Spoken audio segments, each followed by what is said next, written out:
We are temporarily doing this until we have got a better solution.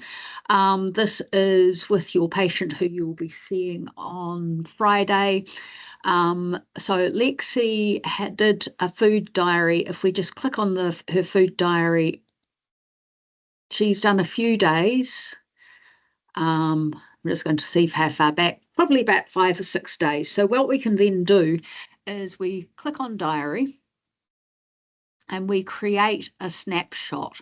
So it always goes to the last date, and I am going to click on the 13th. That's generating a 7-day record.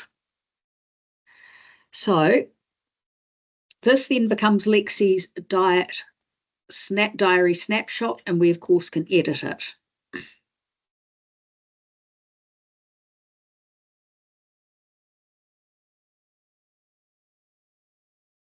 And it's probably worth putting in to 21st March 2026. Okay, so what we can see here is if we pull this down, and as always, it's like, oh, for goodness sake, can't you just make my life easier? Here we go. And I figured that actually we probably need to have a relatively limited set of information here for all of these patients. So there is her intake, there's how much protein she was having, there was the carbohydrates, of which sugar. She didn't record much of her fluids. She did have some alcohol, bit of dietary fiber. Again, I'm just going to pull this a bit further down, and we can actually see what her ratios were. So, immediately we can see high in fat, okayish in saturated fat. Not particularly, interestingly, not particularly much from carbohydrate. So what I was going to suggest we did was we then took a screen grab of this. We will do it when I get the screen grab to work in the right way.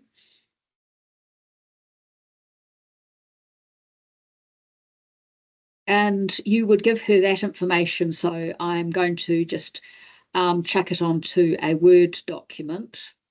As you can see, I've been doing other bits and pieces. And the second thing that I think would be really useful for these people is if we then go to the sources one. So again, that's about that grabbing and up rolling, and dear Lord, I hate trying to do this. Here we go.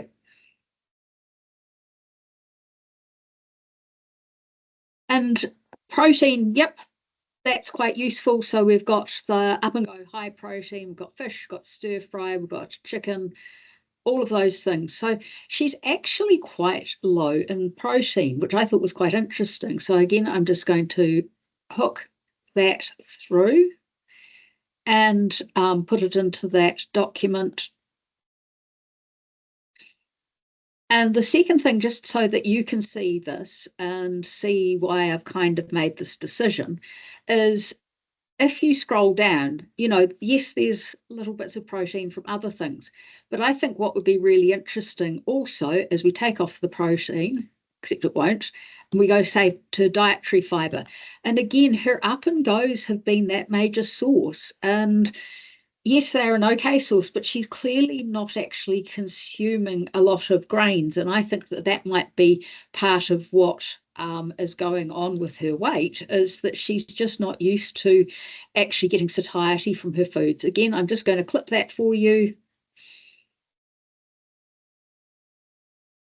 And we are then going to stick it into this document.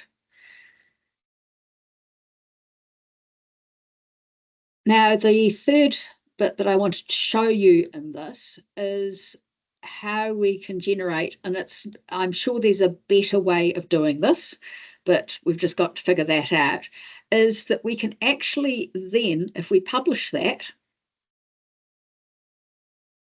we can then generate a report. Now, I'm getting frustrated because I want to actually get rid of lots of the chunks of this report and only leave a certain amount. But it's a case of beggars can't be choosers, so that we've got the opportunity to look at it like this. So scrolling down here, as you can see, we did the bariatric stuff. For her, if she's going to successfully lose some weight, and they're saying that her basal metabolic rate is 2,000, just on 2,000 calories. Why not aim her for 2,000 or even 2,200? Because again, it's probably this under eating that is actually leading to her not necessarily having as good a diet as she should. So this actually gives the food intake here.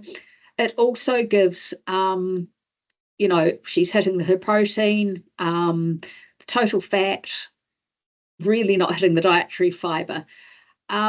And I think that really what we're doing is we're thinking, yeah, this is an okay diet, but not perfect. But I was thinking this was the most useful bit. This is actually particularly for our Barry patients. Look at here. We've got breakfast, how much protein, lunch, tea, snack. You can actually see that each of the days how much protein, but also that there are times that actually some of her meal choices are actually really low in protein, and she's probably not getting a satiety effect. So again, once we've got this, we can download it as a Word document. It's probably in the rough version that you don't necessarily want to give to the patient, but it will also give you some information that you could actually say to them, look, screen share on this. Here is an example of on a day that you were eating X, Y, and Z. This was actually how it looked as food all lined up. So what I'm going to do is I'm going to save this as a document for you. In fact, it's already saved it. That's terrific. And I'm going to send both of those into her record, but also as emails to you so that you can actually give her some feedback. I am going to have a look through your next week and see if anyone has done a food diary. And if they have, let me know and we can actually figure out how we can do this better. Okay.